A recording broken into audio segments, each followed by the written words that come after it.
Today I will talk about how can you this battery optimize on your Truecaller app. We go to figure out the solution or know how you can do that on your app. So you just follow these ways, then it's going to work with you. All you have to do, just go here above your photo profile, click on it. So then it's going to take you to this list or your profile. Then all you have to do now, just go above this sign, click on it here. So then it's going to take you to this list. It's going to show for you like this. You click here on calls.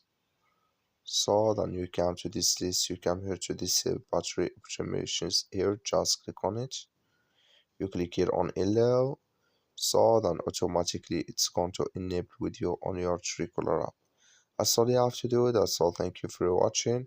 Don't forget to support us by liking and subscribe.